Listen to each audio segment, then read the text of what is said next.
नमस्कार, बहुत बहुत स्वागत है आप सभी का। आप देख रहे हैं कहानी कुर्सी की। मैं हूं सौरभ शर्मा आपके साथ। स्टूडियो में मेहमान आ चुके हैं हर्षवर्धन त्रिपाठी जी, विजय त्रिवेदी जी, राकेश शुक्ला जी, समीर चौगांवकर जी। बहुत बहुत स्वागत है सर आप सभी का। राज्यसभा के चुनाव बीते, आपने देखा कांग्रेस के विधायकों ने बगावत की, कहीं वोट डाला नहीं तो कहीं भारतीय जनता पार्टी के उम्मीदवार को या उसके समर्थक को डाल दिया।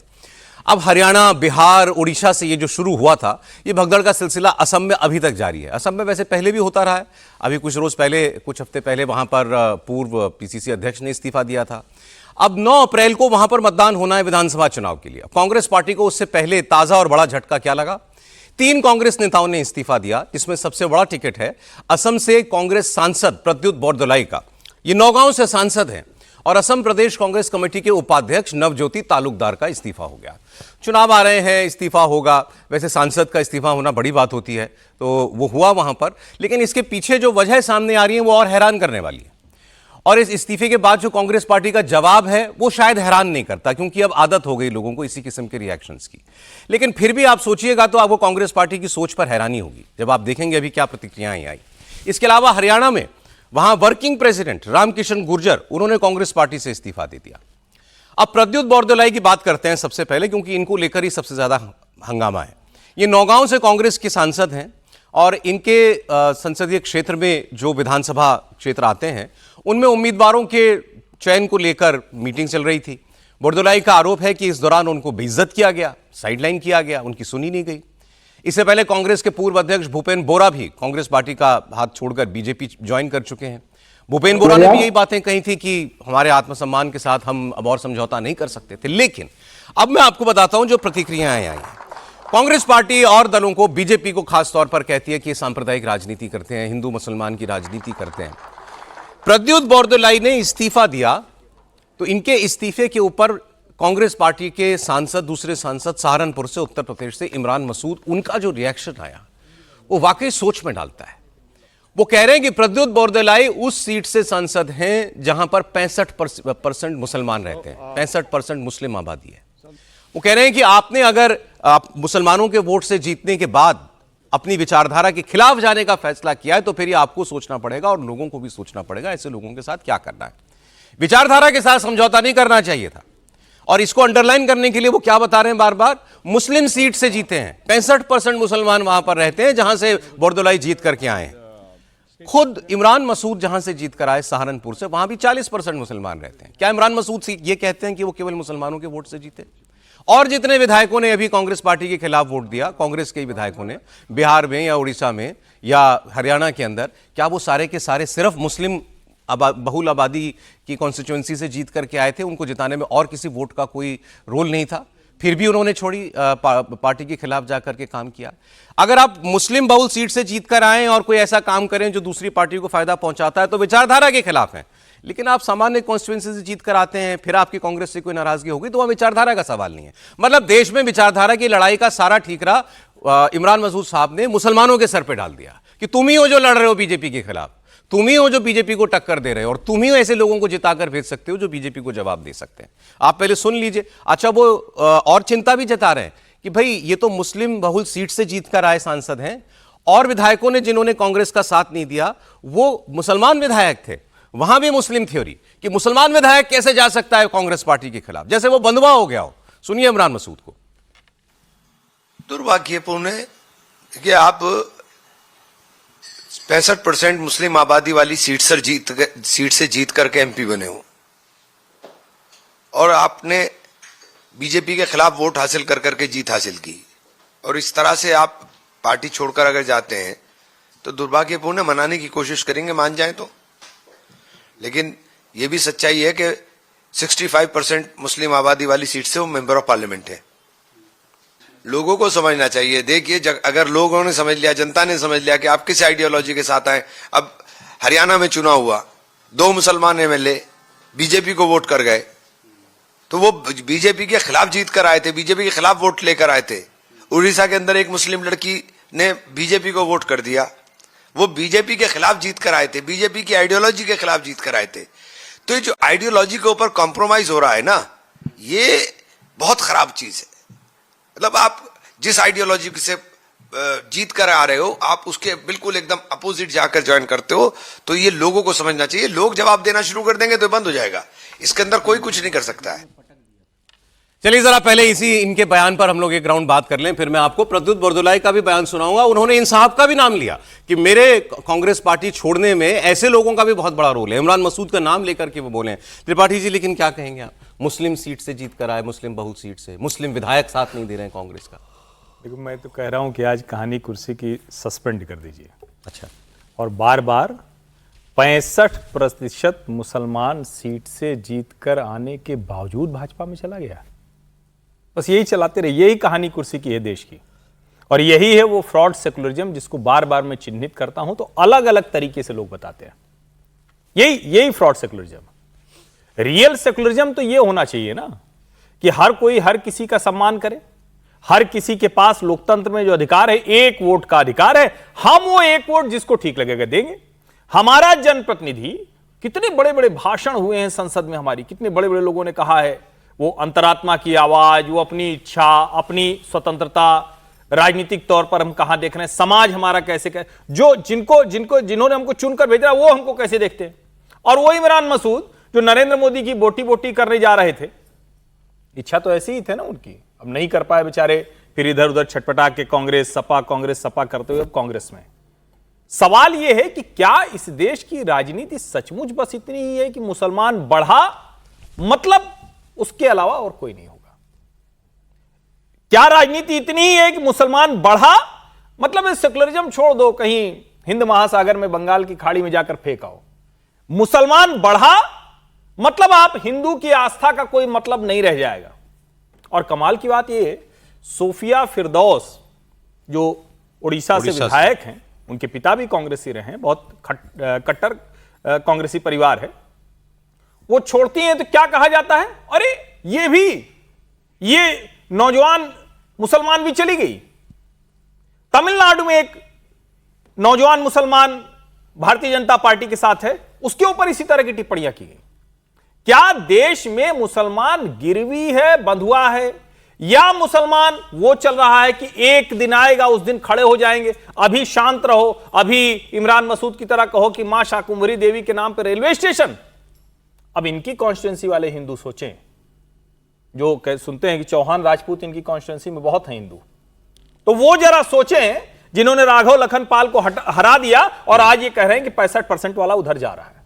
और नागांव, बस एक लाइन बता दूं कि नागांव में विश्व का सबसे बड़ा लिंगाकार मंदिर है, उसको महामृत्युंजय मंदिर कहा जाता है बहुत, और उसके जो कमेटी है उसके अध्यक्ष हैं हेमंत विश्व शर्मा। जब कांग्रेस में थे तब भी वो इस मंदिर को इसी तरह से देखते थे। और वहां पर श्रीमंत शंकर देव जो असम की प्रतिष्ठा के संस्कृति, कला, हर तरह से जो लेकर जाते हैं, जिन्होंने नाम घर बनाया, उनका भी वो मूल स्थान है। वहां ये कह रहे हैं कि 65% मुसलमान वोटर है। ये दोनों जोड़ के सोचिए। अब जरा प्रद्युत बरदोलाई की बात भी आप सुन लीजिए। ये सांसद हैं और पार्टी हाईकमान पर इन्होंने अपनी बेइज्जती करने का आरोप लगाया है। और ये जहां से सांसद जीत करके आया, वहां का डेमोग्राफी तो आपको इमरान मसूद ने बता दी। इनकी क्या प्रॉब्लम थी, कांग्रेस पार्टी क्यों छोड़ी, बीजेपी में क्यों गए, इनके मुंह से सुनिए। Ticket is nothing. Ticket was not a life and death question for me. What was important for me to hold my head high, and because I have, the Congress party has given me a lot.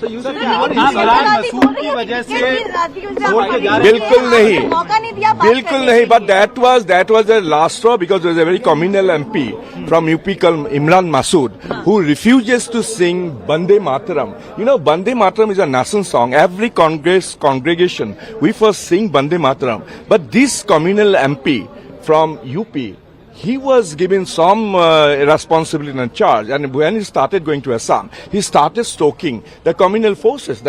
He actually consolidated the criminals. So all these are not only that, they were very accumulated, different regions that I felt very suffocated. अब ये क्या कह रहे हैं कि इमरान मसूद पे प्रतिक्रिया मांगी गई होगी, उन्होंने आपके बारे में ऐसा कहा, उन्होंने कहा कि वो भी आसाम आते हैं, उनको भी कुछ जिम्मेदारी दी गई है, वो यहाँ के कम्युनल बातें करने लगे, कम्युनल माहौल बनाने लगे, वो आपराधिक लोगों को सक्रिय करने लगे, और ये तो वंदे मातरम नहीं गाते हैं, इन लोगों की वजह से हमको बड़ी दिक्कत होती है। बड़ी जल्दी बौदुलाई साहब को भी याद आया कि वंदे मातरम पर किस किस को एतराज होता है। लेकिन फिर एक बार इमरान मसूद की चर्चा हम करें, उनके लिए यह काफी नहीं है कि कांग्रेस के टिकट पर जीता व्यक्ति कैसे विचारधारा के खिलाफ जा सकता है, उनके लिए यह इंपॉर्टेंट है कि मुसलमान के वोट से जीता व्यक्ति कैसे कांग्रेस के खिलाफ चला गया। सर बिल्कुल ठीक बात है। और इमरान मसूद तो अक्सर कई बार वो मुलाकात भी होती है जहाँ से वो एमपी है, वहाँ पर भी वो अक्सर खुद कहते हैं कि भाई मुझे तो सब लोग वोट देते हैं, हिंदू मुसलमान सब लोग, और मैं सबकी नुमाइंदगी करता हूँ। फिर उनको यदि वो ये कहते हैं कि कांग्रेस की विचारधारा भी तो बीजेपी की विचारधारा के खिलाफ है ना, बिल्कुल, तो बोले कि कांग्रेस की विचारधारा वाला आदमी कैसे अपनी अपोजिट विचारधारा में चला गया, ये हैरानी करने वाली बात है।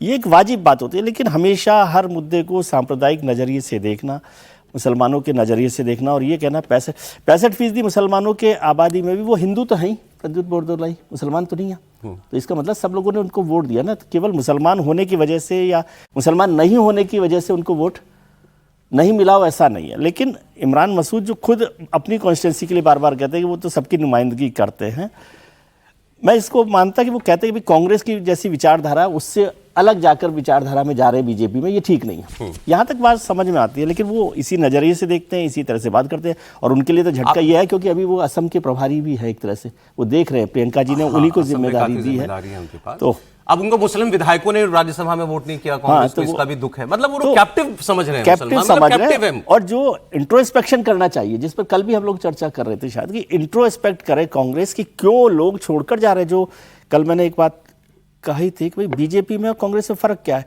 राहुल जी कहते कोई फर्क नहीं पड़ता, जो जा रहा है जाए, आ रहा है आए, वो अकेले लड़ेंगे, वो तो रही अकेले जाएंगे तो अकेले लड़ेंगे। और भारतीय जनता पार्टी में वो प्रधानमंत्री, वो होम मिनिस्टर, वो पार्टी अध्यक्ष और वो तमाम लोग, छोटे से छोटे कार्यकर्ता, नेता, सबके साथ बात कर रहे हैं कि भाई नहीं जाए कोई कहीं से, उनकी विचारधारा छोड़ के भी तो बहुत सारे लोग जा सकते हैं ना। तो ये जो है संगठन के तौर पर, राजनीति के तौर पर, और ये खतरनाक है। मैं इसको खतरनाक कह रहा हूँ, आमतौर पर मैं इस तरह से नहीं करता, लेकिन ये जो आइडेंटिफाई करना सांप्रदायिक तरीके से कि 65% मुसलमानों की कॉन्स्टिट्यूंसी का एमपी छोड़कर बीजेपी में जा रहा है। वैसे उनको शायद बताना चाहिए इमरान मसूद को कि अभी से 2014-2019 से पहले मोटे तौर पर 75 कॉन्स्टिट्यूंसी लोकसभा की हमारे यहाँ माइनॉरिटी डोमिनेंट मानी जाती थी। वो पूरा का पूरा पॉलिटिकल पैराडाइम बदल गया। उनमें से ज्यादातर सीटों पर आज भारतीय जनता पार्टी जीती हुई है। बिल्कुल ठीक। और ऐसे बयानों की वजह मुसलमानों के भरोसे मत, मुसलमानों को मत डालिए उसमें डॉक में। अब मैं आपको प्रियंका गांधी का बयान दिखाता हूं। अभी जो प्रद्युत बोरदोलाई कह रहे थे कि नहीं टिकट की वजह से, मैंने टिकट डिस्ट्रीब्यूशन की वजह से इस्तीफा नहीं दिया, वो एक्चुअली प्रियंका गांधी का स्टेटमेंट है। अब इससे आपको दूसरी कमजोरी पता लगेगी कांग्रेस पार्टी की, कितना गंभीरता से लिया जाता है इसे। कितने सांसद हैं कांग्रेस पार्टी के? 99 सांसद हैं, 100 सांसद हैं, उसमें से एक चला गया। किसी के बीजेपी का 300 भी हो, उसका एक चला जाए तो वहां मार हो जाए कि क्यों गया ये व्यक्ति, कैसे छोड़ करके गया, उसी के पीछे पड़ जाए कम से कम, और कुछ भी ना करें तो। यहां क्या प्रियंका जी ने रिएक्शन दिया? आई थिंक वो एक टिकट डिस्ट्रीब्यूशन से नाराज थे। ये बयान प्रियंका गांधी ना देती तो अच्छा होता, वो अवॉइड कर जाती हैं सवाल को। बहुत लोग जवाब नहीं देते जब कोई अनकंफर्टेबल सवाल आता है, फैसला है, अवॉइड, आप मत दो जवाब। लेकिन आप ऐसा एक सतही बयान दें कि आपने सिटिंग सांसद के बारे में जो उस स्टेट का है जहां पर अभी इलेक्शन होने वाला है कि वो टिकट डिस्ट्रीब्यूशन से नाराज था, तो आप क्या कर रहे थे? अगर वो व्यक्ति टिकट डिस्ट्रीब्यूशन से नाराज था तो आपने उसको, उसकी शंका दूर करने के लिए क्या किया? अच्छा, आगे वो ये भी कहती है इट इज अनफॉर्चुनेट कि हम बात नहीं कर पाए उनसे ठीक से। तो इसमें किसकी गलती है? इसमें बीजेपी को दोष देंगे, हेमंता विश्व शर्मा को दोष? ये किसकी गलती है? प्रियंका गांधी को सुनिए। And I think he was upset over one ticket allocation, and I think that I wish that we had a chance to have a conversation about it. It's unfortunate. दुर्भाग्यपूर्ण है कि हमें मौका नहीं मिला उनसे बात करने का। मौका नहीं मिला तो कांग्रेस की लीडरशिप क्या कर रही थी? और दुर्भाग्यपूर्ण किसके लिए है ये? आपके लिए दुर्भाग्यपूर्ण तो दुर्भाग्यपूर्ण नहीं है, आपके लिए सोचने का विषय होना चाहिए कि क्यों गया वो आदमी छोड़ के आपकी पार्टी। दुर्भाग्यपूर्ण ये है क्योंकि कांग्रेस की लीडरशिप को अपने सांसद से बात करने का मौका नहीं मिला, टाइम नहीं मिला। देखिए, भूपेंद्र बोरा जी जब तक राहुल गांधी जी से बात नहीं किए थे तब तक बड़े असमंजस में थे कि कांग्रेस छोड़े या ना छोड़े। लेकिन जैसे ही उनके राहुल गांधी जी से बात हुई, तुरंत वो फैसला ले लिए कांग्रेस छोड़ देगा। प्रियंका जी के नेतृत्व में असम का चुनाव हो रहा है स्क्रीनिंग कमेटी के, उसका रुझान आना शुरू हो गया है। ये दूसरा राज्य है उत्तर प्रदेश के बाद जहाँ प्रियंका जी के नेतृत्व में चुनाव हो रहा है असम का। पूरा मैनेजमेंट प्रियंका जी के हाथ में है। दरअसल एक बात मैं, और अभी आपने जो बाइट दिखाया उसके बाद मैं एक चीज़ लगातार सोचना शुरू कर दिया हूँ कि मुस्लिम एजेंडा इमरान मसूद का है जिसको लेके आगे बढ़ रहे हैं राहुल गांधी जी, या राहुल गांधी जी का है जिसको लेके आगे बढ़ रहे हैं इमरान मसूद जी। ये बड़ा असमंजस की स्थितियों में मैं आ गया हूँ कि है किसका एजेंडा ये, क्योंकि राहुल जी इस समय पर पूरे देश में दो एजेंडा लेके चल रहे हैं, दलित और मुस्लिम। तो इमरान मसूद जी की तरफ से जिस तरीके से दावेदारी की गई है उससे अब एक स्थिति ये पैदा हो गई है कि वास्तव में कांग्रेस का एजेंडा अब क्या इमरान मसूद सेट करने लगे हैं जिसको लेके राहुल गांधी आगे बढ़ रहे हैं, और राहुल गांधी जिस तरीके के एजेंडे को लेके आगे बढ़ रहे हैं उसके चलते कूद फांद उछल कूद कांग्रेस में बहुत ज़्यादा होने लगी है। तो ऐसे में अब कांग्रेस के सामने चुनौती ये है कि आला कमान प्रभावी है या मुस्लिम एजेंडा को प्रभावी करने का प्रयास किया जा रहा। सर आप नतीजे पे किस पे पहुंचे? मैं नहीं पहुंच पाया ना, क्योंकि नतीजे तक पहुंचने की स्थितियां इसलिए नहीं है। आज वैसे आप भी राहुल जी से मिल लीजिए। वैसे तो राकेश कंसेप्ट क्लियर हो जाएगा। नहीं, कहना ये ठीक नहीं, लेकिन इतनी मासूमियत आज बन रहे हैं, नहीं मासूमियत इतने आज बन रहे हैं। मासूमियत की बात, अच्छा ये बताइए इससे क्या होता है? जिस तरीके से दावेदारी इमरान मसूद जी ने किया कि यहां का भी मुसलमान चला गया, वहां का भी मुसलमान चला गया, और ये 65% मुसलमान वाला प्रद्युत वो भी चला गया, तो इससे क्या लगता है? इससे हमें तो अब ये लग रहा है ना कि कांग्रेस का एजेंडा इमरान मसूद सेट करते हैं जिसको लेके राहुल गांधी आगे बढ़ते हैं। अभी तक तो मैं ये सोच रहा था कि मुस्लिम और दलित एजेंडा राहुल गांधी जी सेट कर रहे हैं और उसको लेके कांग्रेस आगे बढ़ रही है। सर आगे अब चलें, अब इस पर जवाब की शंका दूर कर देंगे आप लोग, अभी इसी प्रोग्राम में कर दीजिएगा, ठीक है? कोई भ्रम तो बहुत है नहीं, लेकिन फिर भी आगे एक समीर जी, भूपेंद्र बोरा के इस्तीफे के वक्त अभी जो प्रकरण याद दिलाया शुक्ला जी ने, 15 मिनट बात करी राहुल गांधी ने भूपेंद्र बोरा से, जो पूर्व पीसीसी अध्यक्ष थे, इस्तीफा दिया, वो भी बीजेपी में गए थे। या तो आप राहुल गांधी से बात ना कराओ उनकी, राहुल गांधी से बात तब कराओ जब वो आपको पता होगी ये मान जाएगा व्यक्ति। राहुल गांधी ने 15 मिनट बात की, उसके बाद आप प्रेस कॉन्फ्रेंस में उस व्यक्ति को बगल में लेके बैठे और आपने कहा कि अब इनकी दिक्कत दूर हो गई है, अब ये हमारे साथ हैं, ये कहीं नहीं जा रहे, और उसके 2 घंटे के बाद वो आदमी इस्तीफा दे देता है। इस केस में भी यही हुआ। कांग्रेस लीडरशिप को हवा ही नहीं है क्या हो रहा है उनके नाक के नीचे। प्रद्युत बोरदोलाई के बारे में इनसे घर पे जाके मुलाकात करने के बाद बाहर निकले, उनके लीडर हैं वहीं पर गौरव गोगोई, सबसे बड़े नेता, वो मुख्यमंत्री पद के उम्मीदवार भी हैं। गौरव गोगोई कहते हैं कि हमारी उनसे बात हो गई, सब ठीक है, कोई दिक्कत नहीं है, हमने उनसे चर्चा की कि क्या करना है आगे और बीजेपी से कैसे लड़ना है, हमने उनसे बात की है, उनसे मुलाकात करके निकल रहे हैं। आज इस्तीफा दे दिया, तो आप क्या बात करके आए गोगोई जी उनसे? क्या समझ के आए आप? मन क्या टटोल के आए थे आप प्रद्युत बोरदोलाई का? वही जैसा आपने भूपेंद्र बोरा के बारे में सोचा था। सुनिए गौरव गोगोई। इस प्रकार के खबरों का मैं निंदन करता हूं। बार बार असम के मुख्यमंत्री मीडिया के द्वारा हमारे वरिष्ठ सांसद प्रद्युत बोरदोलाई पर राजनीतिक रूप से दाग लगाने की कोशिश करते हैं, उनकी छवि को हनन करने की कोशिश करते हैं। अभी मैं और हमारे जनरल सेक्रेटरी जितेंद्र सिंह जी प्रद्युत बोरदोलाई जी से मिलके आए और एक व्यापक चर्चा आने वाले चुनाव में कौन से वो बातों विषयों के साथ हम लोगों के पास जाएंगे और नए असम की क्या कल्पना हम कर रहे हैं उसको लेकर हमने एक व्यापक चर्चा की है। इन बातों पर इनका नोट लेना चाहिए राहुल गांधी जी को और प्रियंका जी को कि आप मिलके आए थे, आप बताइए क्या, उसके बाद क्यों इस्तीफा दिया? आपने मेरी 15 मिनट बात कराई भूपेंद्र बोरा से, फिर क्यों इस्तीफा दिया उस पार्टी ने? इनकी मतलब जो वहां लीडरशिप स्टेट यूनिट है उसकी क्या अकाउंटेबिलिटी है? समीर जी देखिए, राहुल गांधी से जब 15 मिनट बात करने के बाद भी भूपेंद्र साहब पार्टी छोड़ देते हैं, और आज तो प्रियंका गांधी के फोन पे नहीं आए, वो फोन पे बात कराने की प्रियंका गांधी से कोशिश की, तो अच्छा ही हुआ, नहीं तो फिर हम वो डिस्कस कर रहे होते। बिल्कुल, प्रियंका गांधी उनको फोन लगाती रही, उन्होंने फोन नहीं उठाया। तो ये स्थिति है कांग्रेस की कि कांग्रेस के बड़े नेताओं से अगर आपके विधायक और सांसद बात करने को तैयार नहीं है तो क्या कौन कांग्रेस में रुकने को तैयार है, कौन कांग्रेस का रुकेगा? अब कांग्रेस की समस्या क्या है? कांग्रेस ये कहती है कि भारतीय जनता पार्टी तो कहती है हमें मुसलमानों के वोट नहीं चाहिए, हम मुसलमानों को टिकट नहीं देते लोकसभा में, हम मुसलमानों को मोदी कैबिनेट में मंत्री नहीं बनाते हैं। हेमंत विजय शर्मा तो खुल के कहते हैं कि 20-22 सीटों पर तो हम कैंडिडेट उतारेंगे नहीं, वो तो हम लड़ते नहीं है वहां पर, वो तो खुलकर कहते हैं कि मुझे मुसलमानों का वोट नहीं चाहिए। इतनी स्थिति होने के बाद भी अगर मुसलमान बहुल्य सीट से अगर कांग्रेस का सांसद छोड़कर जा रहा है, इतना कांग्रेस के तुष्टीकरण की राजनीति करने के बाद कि रेवंत रेड्डी कहते हैं कि भाई मुझे तो आप रेवंतुद्दीन कहें, कांग्रेस है तो मुसलमानों का सम्मान बना हुआ है, कांग्रेस है तो मुसलमान इस देश में सुरक्षित हैं, और इतनी मुसलमानों की तुष्टीकरण राजनीति करने के बाद भी अगर मुस्लिम राज्यसभा सांसद में एक विधायक, उड़ीसा की महिला पहली विधायक जो वहां से उड़िया मुस्लिम विधायक, वो अगर क्रॉस वोटिंग कर देती है, कांग्रेस का कहना नहीं मानती कांग्रेस की लीडरशिप का, तो कांग्रेस के लिए बड़ा संकट है। और कांग्रेस सोच रही कि भाई जिसके लिए राजनीति कर रहे हैं, जिस मुस्लिम वोट बैंक के लिए हमने पूरे हिंदू वोट बैंक को एक तरफ खारिज कर दिया, हम मुसलमान वोट बैंक के लिए हमने अपने आपको हिंदुओं का विरोधी बता दिया। राहुल गांधी राम मंदिर जाने से डरते हैं सुन्नी वोट बैंक के कारण, प्रियंका गांधी राम मंदिर जाने से डरती है उस वोट बैंक के कारण, और उस वोट बैंक ने उनका साथ छोड़ दिया। तो कांग्रेस के साथ तो हिंदू है ही नहीं, कांग्रेस अगर मुसलमान भी चले जाएंगे तो कांग्रेस के पास बचेगा क्या? अब तो अभी आसाम का चुनाव है, केरल का चुनाव है, तमिलनाडु का चुनाव है, यहाँ पे अच्छी संख्या में मुस्लिम मतदाता है। बंगाल में इतने अच्छे चुनाव है कि वहां कांग्रेस का कुछ नहीं है, इसलिए कहीं नहीं है, किसी भी स्टेट में नहीं है, किसी भी स्टेट में नहीं। आप बाकी चुनावी राज्यों के नाम लिए, बंगाल का नाम नहीं लिया। बंगाल का बाद में लिया मैंने कि बंगाल में तो ममता बनर्जी से जुड़ा हुआ, उसके बाद भी बंगाल में कांग्रेस की स्थिति क्या देखी आप?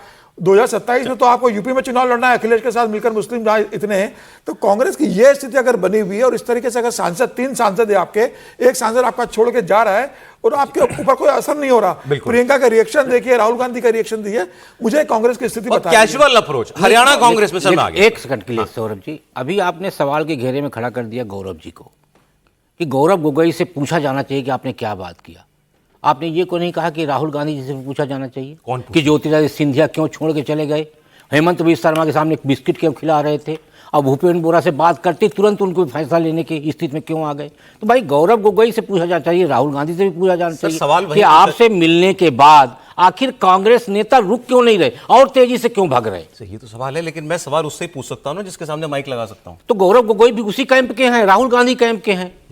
तब तो युवा तरुणाई आए थे ना, राहुल गांधी महासचिव बने थे। बिल्कुल बिल्कुल। तो वही युवा तरुणाइयों में से एक तो आप उम्मीद करते हैं कि राहुल गांधी से पूछा जाए तो वो जवाब दे देंगे? बिल्कुल पूछा जाना चाहिए, जवाब दे देंगे। बिल्कुल जवाब दे या ना दे, लेकिन जिम्मेदारी दोनों की बनती है। यहां केवल आसाम की बात नहीं है, हरियाणा कांग्रेस के अभी वहां राज्यसभा के इलेक्शन हुआ, वहां हरियाणा कांग्रेस के वर्किंग प्रेसिडेंट रामकिशन गुर्जर ने इस्तीफा दे दिया।